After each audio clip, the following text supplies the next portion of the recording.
Happier at Home. This morning, we're discussing the benefits of geriatric care management and advocacy. For more, we're joined in studio this week by Deb Marcello from Happier at Home with more. Deb, it's great to have you with us as always. It's great to see you.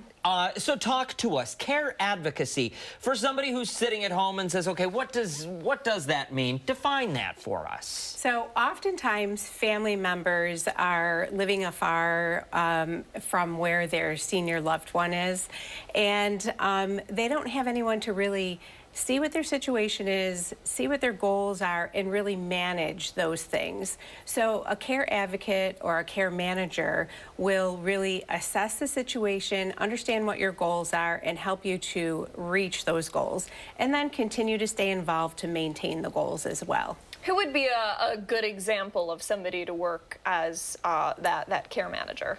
I would say to work with a senior who may want to stay home but doesn't have family in the area, or family is in the area and they are too busy with their own life and their own children to really give the attention full time to their parent. Someone who would want to stay home, who needs to have services in the home, who perhaps went into the hospital and wants to come back out and go back home. So a care manager can attend discharge appointments, follow up with the doctor's office so they could attend medical appointments with the loved one. This way that person becomes the liaison between the family and the doctor's office, making sure that that medical regimen is followed as well. During the break, we were chatting for a minute, and I said, you said preventative planning, is that correct? Yeah, that's part of it.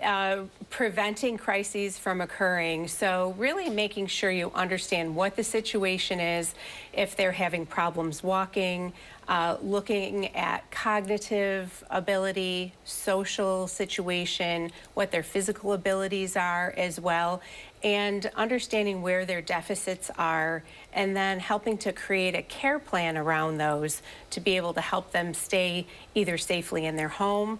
A care manager can also, if that person wants to move into a senior community or finds it necessary, then the care manager can help them to find the appropriate place to reside. I think we always talk about the importance of planning ahead, and this is another good example of making a plan so that, like you said, when it comes time for some kind of crisis, you're not scrambling to figure out a solution. Right, you limit your choices when you're trying to scramble and do things last second. So educating yourself, knowing that there are resources like this out there that could really help and give individualized attention to your loved one is really important. I think what comes to my mind is a lot of people, this is kind of the way I look at a lot of things, is I'll cross that bridge when I come to it. But if you take care of it in advance, if you plan ahead, then again, you do give yourself a much greater rate of success, I would imagine. Rate of success, choices, and really being able to live your life as independent as possible.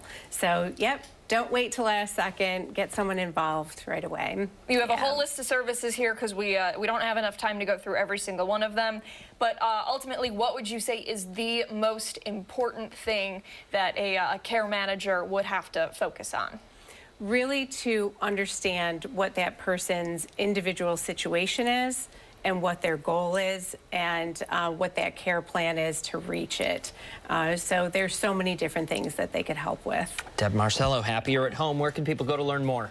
Go to happieratHome.com. Perfect. Yes. Jinx. Jinx. We'll put all of those on our website too, foxrochester.com. Time right now is 8:24. We have local headlines coming up next.